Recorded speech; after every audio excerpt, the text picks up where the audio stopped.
Colonel Chowdhury, যে কথাটা আমরা মানে শুরুতে আপনি একটু আগেই বললেন যে গত মাসে 23 তারিখ একটা গোপন মিটিং হয়েছে, কোথাও কি মানে এইটা অন্তত পরিষ্কার হচ্ছে যে যারাই এই স্ট্রাইকটা করে থাকুক তারা কিন্তু উলফাকে অ্যাটাক করলো বা উলফার ক্যাম্প নষ্ট করলো, সেটা কিন্তু আসল লক্ষ্য নয়। আসল লক্ষ্য হচ্ছে বাংলাদেশের যে এই মুহূর্তে সন্ত্রাসবাদে মদদ দেওয়া যে সরকার, সেই সরকারকেও বার্তা দেওয়া হলো।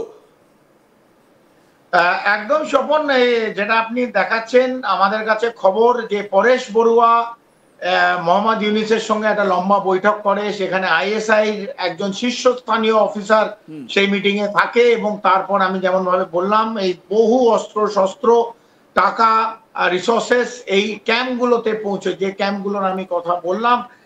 আমি আবার ওই বখথান বস্তি অ্যান্ড হয়েদ বস্তি এই দুটো ক্যাম্পে বহু রিসোর্সেস পৌঁছয়। একমাত্র উদ্দেশ্য হচ্ছে ভারতকে আঘাত করা, ভারতের যে উত্তর পূর্ব 7টা রাজ্য বিশেষ করে মণিপুর আর আসামে আঘাত করে এইটাকে ভাঙা। এবং আমরা অলরেডি জানি মণিপুরের একটা বড় অংশ কেটে এবং যে রাখাইন প্রভিন্স সেটাকে জুড়ে একটা জোল্যান্ড বলে একটা খ্রিস্টান স্টেট কাভ করার এরকম একটা প্ল্যান দুদিন ধরে চলছে। সেই দিক থেকে আমরা দেখতে গেলে ভারত এবং মায়ানমারের জুনটা যেটা, তার সঙ্গে কিন্তু একটা ভালো আমাদের রিলেশন সব সময় ছিল, কারণ মায়ানমারে আমরা বহু ইনফ্রাস্ট্রাকচার প্রজেক্টে ইনভেস্ট করেছি। আমরা অলরেডি আজতাক বাংলায় আমরা জানিয়েছিলাম সিকফে পোর্টে আমরা বহু টাকা ইনভেস্টমেন্ট করা হয়েছে, যেখানে একটি ভারতীয় কোম্পানি ওই পোর্টটা ডেভেলপ করছে, যেটা মায়ানমারে রাখাইন প্রভিন্সে, এবং ওখান থেকে একটা রাস্তা বানাচ্ছে, সেটাও ভারত বানাচ্ছে, যেটা ডাইরেক্ট মেঘালয় মিজোরামে এই রাস্তাটা গিয়ে জুড়বে এবং এই পুরো রাস্তাটাই কিন্তু বানাচ্ছে ভারত। এবং এই যে বারবার বলা সেভেন সিস্টার্স যে এটা ল্যান্ডলক, এদের কোনো যদি আটকে যায় শিলিগুড়ি করিডোর তারা কিছু পাওয়া যাবে না। যারা এই স্বপ্নের দুনিয়া থাকে, ভারত সেখান থেকে বহু এগিয়ে। ভারত জানে কিরম ভাবে নিজের রাজ্যগুলোকে 7টা রাজ্য অথবা পশ্চিমবাংলা সিকিম কিরম ভাবে দেখাশোনা করতে হয়। আমার মনে হয় না যাদের কোনো অভিজ্ঞতা নেই এই বাংলাদেশে, যাদের জন্ম ভারত থেকে, তারা ভারতকে এইসব নিয়ে জ্ঞান দেবে।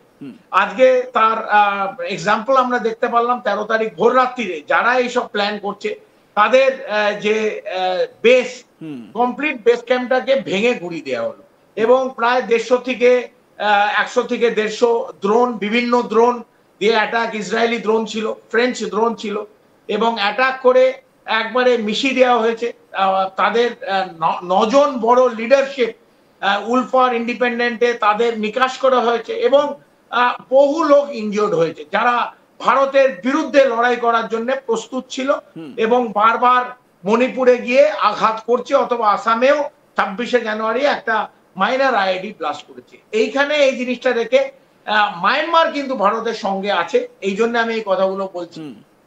ভারত যেরম ভাবে চাইছে মায়ানমারের জুনটা যেটা, সেইভাবে কিন্তু ভারতকে সাপোর্ট করছে, কারণ আমাদের সঙ্গে তাদের বন্ধুত্ব রিলেশন এবং আমরা অনেক ইনফ্রাস্ট্রাকচার ডেভেলপমেন্ট যেটা মায়ানমার চায়, যে এই জুনটা সরকার চায়, চায়নাও যেমন করছে ভারতও কিন্তু একইভাবে করছে। তো দুটোকে ডিফারেন্সিয়েট করে পুরো অনেকে বলে চাইনিজ ইনফ্লুয়েন্স, ভারতেরও ততটা ইনফ্লুয়েন্স আছে।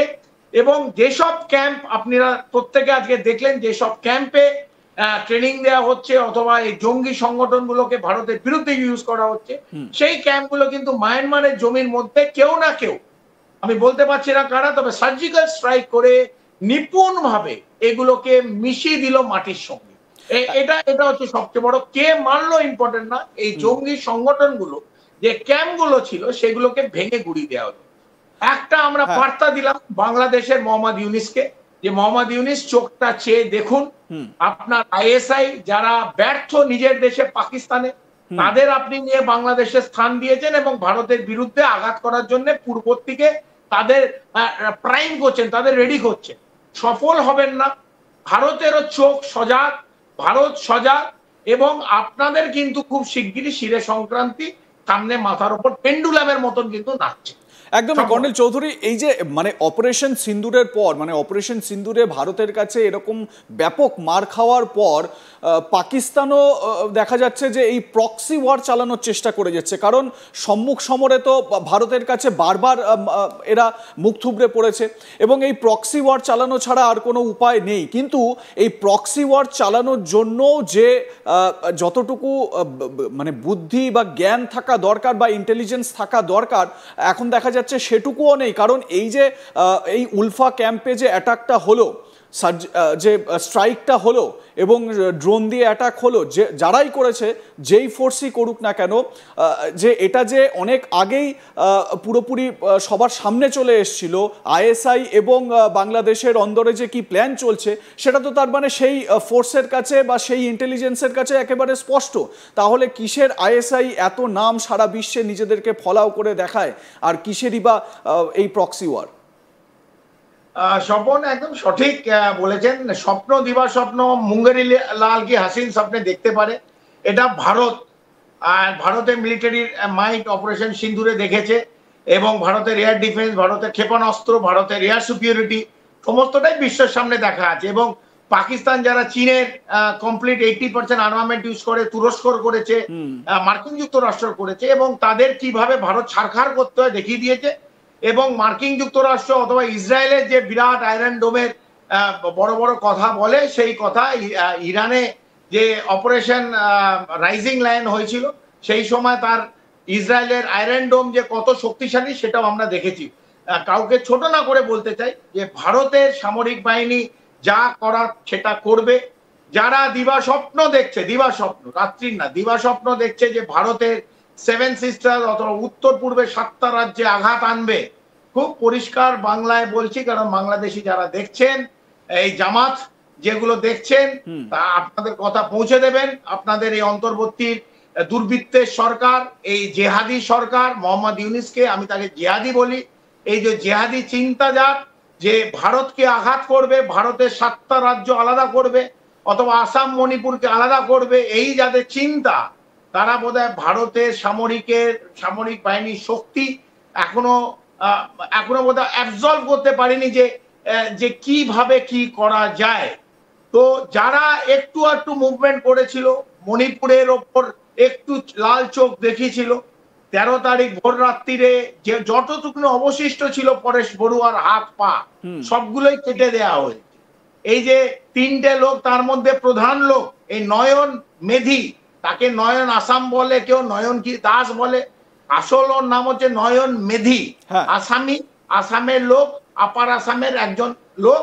সে নিজের সেলফ স্টাইল অনেক কিছু বলতে পারে, র্যাঙ্ক লাগাতে পারে। আমি সেই র্যাঙ্ক লাগিয়ে সেই র্যাঙ্কের আমি নিচে দেখাতে চাই না। তো এই লোক লাস্ট পরেশ বড়ুয়ার সবচেয়ে বড় যে বেড ছিল তাকে মেরে দিয়েছে, তার সঙ্গে তার আরো যারা জঙ্গি সংগঠনগুলোকে এগিয়ে নিয়ে যেত, এই 2 ভদ্রলোক গণেশ মেধি এবং প্রদীপ দাস অথবা প্রদীপ মেধি, এই গণেশ এবং প্রদীপ তাদেরও শেষকৃত্যে পাঠিয়ে দেওয়া হয়েছে যেখানে ওদের যাওয়ার দরকার।